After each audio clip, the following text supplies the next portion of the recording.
I think third down has been pretty consistent, other than probably the Arizona game.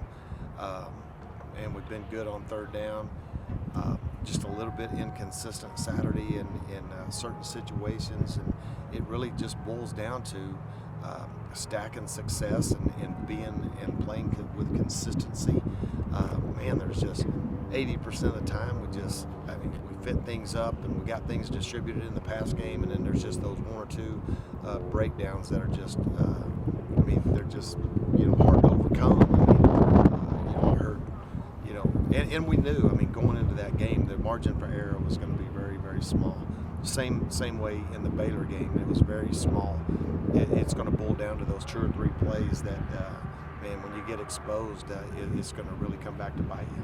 It seems like Iowa State had a lot of success through the air, especially on the deep ball. Yeah. When you went back and looked at it, what was really sticking out about those specific plays? Yeah, it was just a lot of technique. There were no busted assignments. It just came down to technique and cutting off vertical routes and squeezing and playing with hand violence at the point of attack. And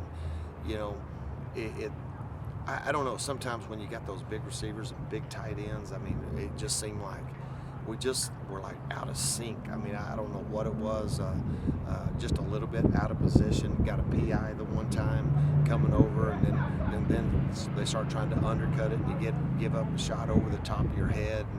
And, we just have put a major emphasis on, revisiting, day one, week one fundamentals of technique and getting in a stance and vertically cutting off and squeezing and topping routes. Considering all the effort and intensity that y'all played with the previous 2 games against Baylor and Oklahoma State, was there any sag of effort and intensity?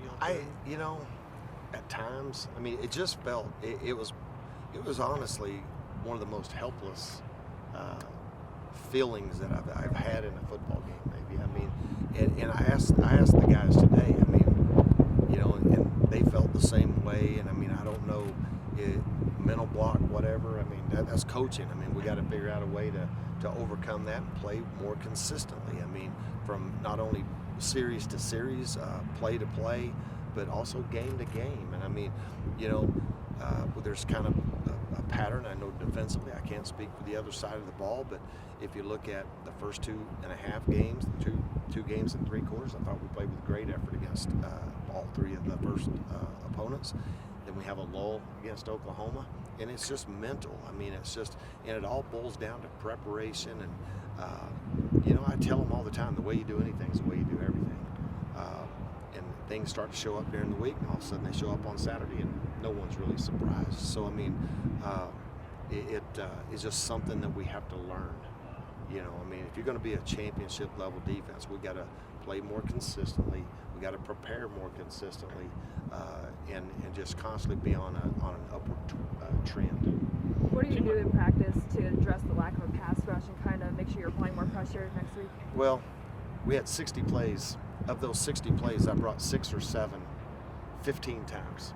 So to illustrate that, if you look at the Oklahoma State game, I brought 6-man pressure, 6 or 7 out in the field, true pass pressures 3 times. I brought, 4 run dogs and 5 run dogs out of 12 personnel. So, I think it speaks to the intensity.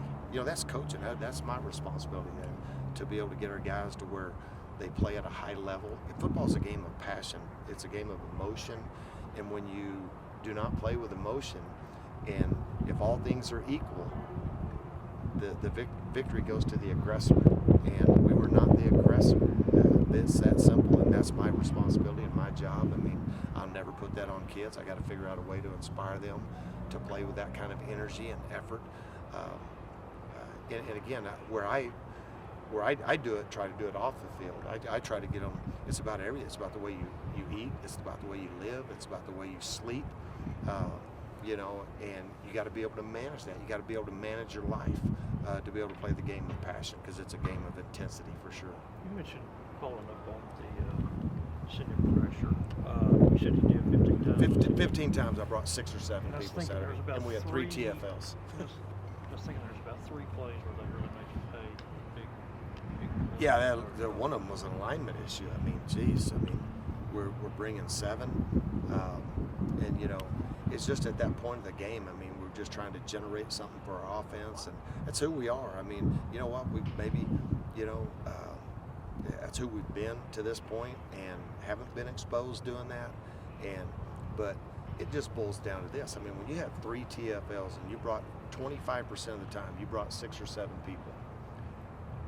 That means several times we brought one more than they even have the number to block.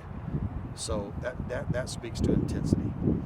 Against Oklahoma State, we had 21 TFLs and quarterback sacks combined, and I didn't even bring 14% pressure in the course of those 97 plays. So I mean, so what's the difference? I mean, that's what I'm trying to illustrate to our guys. What was the difference? There's no magical call. I mean, and it just boiled down to, if you don't play with technique, you don't get your alignment right, you're going to get exposed when you are bringing 7. You got to trust it. You got to trust your technique, and that'll bail you out of a lot of bad situations for sure. Of course, you're looking at it from your perspective. I'm mentioning names. They're saying that shows how good Brock Purdy is, right? Brock Purdy's, he is legit. I mean, you can ask our kids. I mean, man, he's out there, he's checking this and checking that. It was a chess match. I said that last week. That's what it was going to be with him. They were changing plays. We were changing defenses, and it just you got to give them. I told you what they do on offense. It's as unique and of a challenge to try to stop the matchups they have with those 3 big tight ends. It creates problems for people. If you look at how they diagonally stretch you from the numbers to the other numbers, it's very impressive in what they do. They understand changing structure from 2-back to 1-back to formation strength into the boundary to formation strength to the field, and you have to have guys that play with great confidence and getting you into the right call and getting your numbers right. So it was a great learning experience for our guys to be able to experience that, because that's not something that you typically see in the Big 12. You see a lot of spread, hurry up, you know, up-tempo offenses, and when you don't see a lot of trades and shifts and motions by tight ends and changing formation strength, and you got to be on point. Coach, what kind of problems does Puka Williams present? I mean, he's obviously one of the most talented running backs in this league. You look at what he did against Oklahoma a couple of weeks ago. You look at what he did against Texas the other night. I mean, he is extremely shifty and explosive. You have to create population and swarm tackle him. If you've got one-on-one tackles, you're going to have for a long day. I mean, I like the change they made in their offense. It seems to fit their personnel and their quarterback. They're a complete different team than what they were 3 weeks ago, 2 weeks ago. It didn't even look like the same team in the first 4 games that I broke down. I like the changes they made, but Puka, obviously, I mean, he's a great back. I mean, that's all you can say, and he's shown it on the field. I mean, look at what he does to everybody that he's played. And, he's definitely presents a challenge. In a nutshell, how would you characterize the changes they've made from just a complete different. I mean, it's like they maybe identity-wise they were wanting to be a physical, maybe, you know, Les Miles pound the rock type team with some spread principles mixed in. Now they just wholesale one spread. They look like every other Big 12 team in the league now. You know, got a quarterback that's got great experience. He's a senior. Got talented wide receivers. Got a transfer from Alabama. Got a transfer from NIU. Got a nice slot inside receiver. I mean, they're extremely talented. And it's like every week in the Big 12, man. It's just another challenge. And our focus is not only on Kansas, but it's also on us, trying to correct all those things that we've discussed up to this point. And, you know, continue to grow as a defense. It's a process. I've said it ever since I've been here. We've got to continue to move forward and take steps in improving. Got time for about 1 or 2 more. When you lose Adrian on Saturday early, is that obviously you don't want to lose anybody? How much did that affect your game plan, or should you just feel like, well, this is how it's been? It's just been frustrating. I mean, because it seems like every week, you know, and I don't like using that as an excuse, but it's just it's hard to develop continuity, especially in the back end when you're playing someone like Iowa State who does all that, and then now all of a sudden it's musical chairs. I mean, you know, it's Leggett one week, it was Fry one week, it's you know, it was Dez, you know, one week. I mean, it's just like it's just been hard to develop. Of all the groups, that's the most important, because that they perform as a unit, and all the communication. Now all of a sudden we got this guy, he's been playing corner, now he's playing safety, and this guy now has been at spur, and now he's back at safety, and all the things that you've done that week go right out the window within the first 2 series of the game, and it creates a little bit of chaos. I mean, so it's hard to develop continuity as well as the chemistry and the consistency that we keep discussing. You mentioned Stanley. What have you seen out of him this year so far? Who? The quarterback? Oh, okay. Yeah, I look at their number. I tell you what, I was impressed. I'm impressed by the way that he manages the game.